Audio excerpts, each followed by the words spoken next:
الحمد لله رب العالمين والصلاة والسلام على سيد الأنبياء والمرسلين أما بعد فأعوذ بالله من الشيطان الرجيم بسم الله الرحمن الرحيم الصلاة والسلام عليك يا سيدي يا رسول الله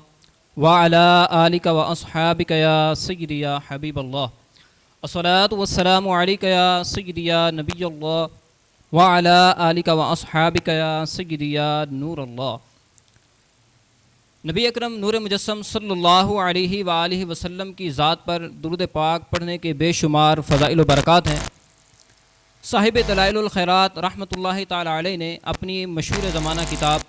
جو کہ درود پاک پر لکھی گئی، جس کا مکمل نام ہے دلائل الخیرات و شوارق الانوار فی ذکر الصلاۃ علی النبی المختار صلی اللہ علیہ وسلم، اس کتاب میں آپ ایک نیک ولی اللہ سے ایک روایت بیان کرتے ہوئے لکھتے ہیں کہ روی عن بعض الصالحین انہ قال، کہ بعض صالحین سے روایت ہے کہ انہوں نے کہا، انہوں نے بیان کیا، کان علی جار النساخ، میرا ایک پڑوسی تھا جو کتابت کا کام کیا کرتا تھا، لکھنے کا کام کیا کرتا تھا. فمات فرأیتہ فی المنام فقلت لہ ماذا فعل اللہ بک یا اخی، فرماتے ہیں کہ میں نے اسے خواب میں دیکھا تو اس سے پوچھا کہ اے میرے بھائی، اللہ تعالیٰ نے آپ کے مرنے کے بعد آپ کے ساتھ کیا معاملہ اختیار فرمایا؟ فقال علی قد غفر اللہ لی، اس نے مجھ سے کہا کہ اللہ تعالیٰ نے میری بخشش فرما دی ہے.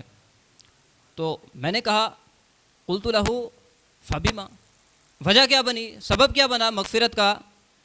تو فقال، تو اس نے جواب دیا کنت اذا کتبت اسم محمد صلی اللہ علیہ وسلم فی کتاب صلیت علیہ، کہ جب میں کسی کتاب میں خط میں نبی اکرم صلی اللہ علیہ وآلہ وسلم کا نام مبارک لکھا کرتا تو ساتھ درود پاک پڑھ لیا کرتا تھا. فاعطانی ربی ما لا عین رأت ولا اذن سمعت، کہ اللہ پاک نے مجھے ایسی ایسی پھر نعمتیں عطا فرمائی ہیں کہ جن کو نہ تو کسی آنکھوں نے دیکھا ہے نہ ہی کانوں نے سنا ہے. نبی اکرم صلی اللہ تعالی علیہ وآلہ وسلم پر درود پاک پڑھنے کی برکت سے انسان کو عظیم نعمتیں بھی عطا ہوتی ہیں، یہاں تک کہ جنت بھی عطا ہو جاتی ہے. اللہ تعالی ہم سب کو نبی اکرم صلی اللہ علیہ وسلم کی ذات پر کثرت سے درود پاک پڑھنے کی توفیق عطا فرمائے. میرے آج بیان کا موضوع عاشق رسول حضرت مولانا امام احمد رضا خان رحمۃ اللہ تعالی علیہ کی ذات ہے، جن کو دنیا امام اہل سنت سید اعلیٰ حضرت رحمۃ اللہ علیہ کے نام سے جانتی ہے. آپ رحمۃ اللہ علیہ کے متعلق جس بھی ٹاپک پہ بات کی جائے وہ ایک بحر بے کنار، یعنی ایسا سمندر ہے جس کا کنارہ ہی نہیں. آپ کی علمی خدمات کو بیان کیا جائے، آپ کے زہد و کمالات اور تقوی کو بیان کیا جائے، آپ کے تصانیف کو بیان کیا جائے، الغرض کوئی بھی ٹاپک اٹھا لیا جائے تو حق ادا نہیں ہوتا، یعنی ایک دو نہیں سینکڑوں بیانات اس کے لیے ضروری ہیں. تو انہی میں سے میرا جو آج بیان کا ٹاپک ہے سید اعلیٰ حضرت امام اہل سنت رحمۃ اللہ علیہ کی علمی خدمات. علمی خدمات میں بھی بہت مختصر انداز میں انشاءاللہ عز و جل میں بیان کرنے کی سعادت حاصل کروں گا. امام اہل سنت سید اعلیٰ حضرت رحمۃ اللہ علیہ نے کئی تصانیف بھی فرمائی ہیں، آپ نے تدریس بھی فرمائی ہے. تصانیف کے اندر پھر آپ کی فقاہت کے اندر بھی، فقہ کے اندر بھی آپ کی تصانیف موجود ہیں، احادیث کے اندر کئی آپ کی موضوعات کے متعلق آپ کی تصانیف موجود ہیں. آپ رحمۃ اللہ علیہ کی ایک مشہور زمانہ کتاب کنز العرفان، کنز الایمان، ترجمہ قرآن مجید، اس کے بارے میں ہم سنتے ہیں کہ آپ رحمۃ اللہ علیہ نے اس کو کس انداز سے تحریر کرایا ہے. صاحب بار شریعہ صدر و شریعہ مفتی محمد امجد علی اعظمی رحمۃ اللہ علیہ آپ فرماتے ہیں کہ مجھے کچھ دنوں سے یہ خیال آ رہا تھا کہ اہل سنت کا ایک معتبر ترجمہ ہونا چاہیے، قرآن مجید کا ایک معتبر ترجمہ ہونا چاہیے، اس کی ضرورت محسوس ہو رہی تھی. میں نے اپنا یہ خیال سید اعلیٰ حضرت امام اہل سنت رحمۃ اللہ علیہ کی بارگاہ میں پیش کیا اور عرض کی کہ آپ اگر کرم فرما دیں تو اس کا اہل سنت عوام پر بہت بڑا احسان ہو سکتا ہے. تو سید امام اہل سنت رحمۃ اللہ علیہ نے اس بات کی حامی بھر لی کہ ٹھیک ہے، اس کا ترجمہ کر لیتے ہیں، قرآن مجید کا اچھا انداز میں ترجمہ کر لیتے ہیں تاکہ لوگوں کو فائدہ پہنچے. مگر آپ نے ساتھ اپنا ایک عذر بیان کرتے ہوئے ارشاد فرمایا کہ بات یہ ہے، مسئلہ یہ ہے کہ میرے پاس وقت ہوتا نہیں ہے.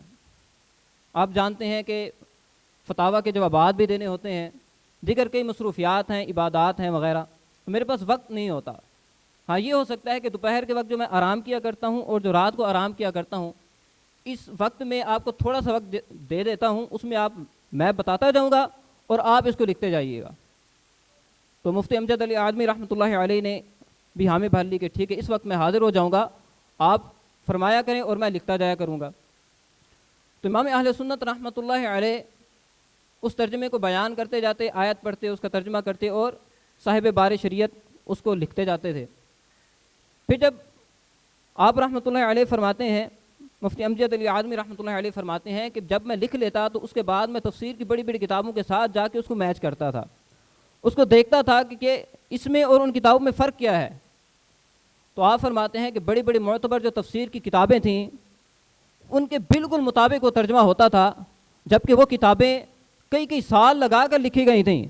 لیکن امام اہل سنت رحمۃ اللہ علیہ کا ذہین حافظہ اور مضبوط حافظہ کے عالم یہ تھا کہ آپ رحمۃ اللہ علیہ نے صرف زبانی ہی ان کو بیان کیا اور بالکل ان کے اکارڈنگ جو ہے وہ ترجمہ جو ہے لکھا گیا۔ آپ رحمۃ اللہ تعالی علیہ کے یعنی حافظے کا عالم یہ تھا کہ آپ نے صرف قرآن مجید فرقان حمید کا جو ترجمہ ہے اور اہم ترین ترجمہ ہے اس کو آپ نے زبانی تحریر کرایا، زبانی لکھوایا۔ آپ رحمۃ اللہ تعالی علیہ کا جس طرح ترجمے کے اوپر، تفسیر کے اوپر کامل عبور آپ کو حاصل تھا، اسی طرح آپ رحمۃ اللہ علیہ حدیث کے میدان میں بھی کسی سے کم نہیں تھے۔ ایک مرتبہ آپ سے کسی نے سوال کیا کہ سیدھی یہ ارشاد فرمائیے کہ آپ سے فتاویٰ کے جوابات تو ہم سنتے بھی ہیں، آپ کو لکھتے ہوئے دیکھتے بھی ہیں، ترجمہ بھی آپ نے کر لیا ہے، اب یہ ارشاد فرمائیے کہ حدیث کی بھی کوئی کتابیں آپ نے مطالعے میں رکھی ہیں یا اس کی درس و تدریس کیا کرتے ہیں؟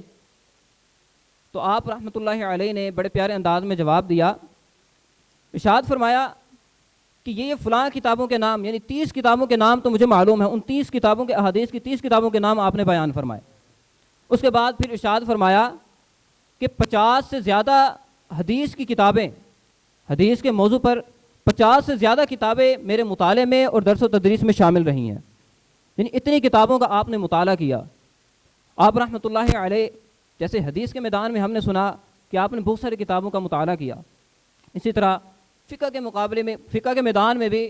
آپ رحمۃ اللہ علیہ کا بھی ایک مشہور زمانہ فتاوی رضویہ بہت مشہور ہے۔ آپ رحمۃ اللہ تعالی علیہ کے فتاوی رضویہ کو دیکھا جائے تو اتنا عظیم انسائکلوپیڈیا ہے کہ 30 جلدوں پر فتاوی لکھے گئے، جس میں 6847 سوالات کے جوابات ہیں، 30 اس کی جلدیں ہیں اور 206 رسائل اس میں لکھے گئے ہیں۔ آپ رحمۃ اللہ علیہ کے علمی کمالات اور مراتب کو اگر دیکھنا ہو تو فتاوی رضویہ کو پڑھ کے دیکھا جائے، اگر بیان کرنا ہوتا تو مختصر سے بیان کیا کرتے تھے اور اس کا بھی وقت انہوں نے مقرر کیا تھا، لوگوں سے ملاقات ہوتی تو اس کا بھی وقت آپ کا تھا، تصنیف کا تھا تو تدریس کا تھا، ہر ایک کا آپ نے وقت متعین کیا ہوا تھا، ایک ڈیلی روٹین آپ نے ترتیب دی ہوئی تھی۔ آپ رحمۃ اللہ علیہ تقریباً عصر کے بعد مسجد میں تشریف لے جاتے تھے، عصر کی نماز پڑھتے، اس کے بعد مسجد میں تشریف فرما ہوتے اور مغرب کی نماز پڑھ کر واپس آتے۔ اس دوران آپ جتنے بھی آپ سے سوال کرنے والے، ملاقات کرنے والے لوگ ہوتے وہ آپ سے ملاقات کرتے، سوالات کے جوابات آپ سے پوچھتے، آپ ان کو تسلی بخش جوابات دیا کرتے تھے۔ تو آپ رحمۃ اللہ علیہ سے تدریس کے بارے میں آپ سے پوچھا گیا کہ آپ تدریس کیا کرتے ہیں تو کم از کم کتنے جو ہے آپ کے شاگرد ہوں گے جنہوں نے آپ سے زانو تلمذ جو ہے نا آپ کے سامنے بچھایا ہو، علم حاصل کیا ہو؟ تو آپ نے فرمایا کہ ان کی تعداد تو مجھے معلوم نہیں ہے، جتنے میں اس وقت رجسٹر نہیں تھا، حاضری والا سسٹم تو نہیں تھا، جس کو شوق ہوتا تھا وہ آ جاتا تھا، علم حاصل کرتا تھا۔ تو آپ نے فرمایا مجھے ان کی تعداد تو معلوم نہیں ہے، البتہ یہ ہے کہ 13 سال کی عمر میں جب میں نے پہلا فتویٰ دیا تھا اور میرے سارے علوم یعنی درس نظام عالم کورس مکمل ہوا تھا، میرے والد نے مجھے مسند افتاء سپرد کی تھی، اس کے بعد سے میرا تدریسی جو انتظام ہے، معاملات ہیں، وہ شروع ہو گئے تھے۔ اس وقت سے میں لوگوں کو کافی عرصے تک پڑھاتا رہا ہوں۔ تو امام اہل سنت سید اعلی حضرت رحمۃ اللہ علیہ بہت سارے علمی کمالات کے جو ہے آپ جامع تھے۔ اب اس ہستی سے تقاضا یہ بنتا ہے کہ ان سے اچھے انداز سے محبت کی جائے، ان کے جو تعلیمات ہیں ان پر عمل کیا جائے۔ امیر اہل سنت دامت برکاتہم العالیہ آپ کی محبت کے بارے میں اپنا ایک عمل بیان کرتے ہوئے ارشاد فرماتے ہیں، اسے ہمیں اندازہ لگانا چاہیے کہ ہمارے پیر و مرشد امیر اہل سنت دامت برکاتہم العالیہ آپ سے کتنی محبت کرتے ہیں اور اپنے ان مدنی بیٹوں کو کتنا تلقین فرماتے ہیں کہ وہ آپ رحمۃ اللہ علیہ کے نقش قدم پہ چلیں، آپ کی تعلیمات کے مطابق اپنی زندگی گزاریں۔ آپ فرماتے ہیں کہ میرا ایک مرتبہ بریلی شریف جانا ہوا، ہند جانا ہوا، تو چونکہ امام اہل سنت رحمۃ اللہ علیہ سے محبت تھی، ان کے مزار پہ حاضری کیسے نہ دیتا، میں وہاں پر چلا گیا، اور جو ہی بریلی میں داخل ہوا، بریلی شریف میں داخل ہوا، شہر میں داخل ہوا، تو میں نے اپنے جو جوتے تھے ان کو اتار دیا، ننگے پاؤں میں مزار تک پہنچا، اور وہاں پر جا کر جو بھی فاتحہ خوانی کرنی تھی وہ کی۔ اس کے بعد ایک بزرگ کے بارے میں مجھے معلوم ہوا کہ انہوں نے اپنے سر کی آنکھوں سے سید امام اہل سنت اعلی حضرت رحمۃ اللہ علیہ کا دیدار کیا ہے۔ فرماتے ہیں کہ میں فوراً اٹھا اور ان بزرگوں کی آنکھوں کا بوسہ لیا، میرے شہزادے بھی، میرے بیٹے بھی ساتھ تھے شہزادے، ان کو بھی میں نے کہا کہ ان بزرگوں کی آنکھوں کا بوسہ لیا جائے، کہ یہ وہ خوش بخت اور سعادت مند آنکھیں ہیں کہ جنہوں نے میرے پیر حضرت امام احمد رضا خان رحمۃ اللہ علیہ کا دیدار کیا ہے۔ تو ہمیں بھی چاہیے کہ امام اہل سنت سید اعلیٰ حضرت سے سچی اور پکی محبت کریں، آپ نے جو تعلیمات فرمائی ہیں، جو بیان فرمائی ہیں، ان کے مطابق چلیں، دعوت اسلامی کے اندر ہم رہیں۔ دعوت اسلامی جو ہے وہ ہمیں امام اہل سنت رحمۃ اللہ علیہ کا صحیح مسلک بتاتی ہے۔ آپ رحمۃ اللہ علیہ کے جتنے بھی فرامین ہیں، جتنے بھی تعلیمات ہیں، دعوت اسلامی میں رہ کے اس پر اچھے انداز سے عمل کیا جا سکتا ہے۔ اللہ تعالی ہم سب کو امیر اہل سنت کی غلامی میں امام اہل سنت سید اعلیٰ حضرت رحمۃ اللہ علیہ کے نقش قدم کے مطابق چلنے کی توفیق عطا فرمائے۔ وما علینا الا البلاغ المبین۔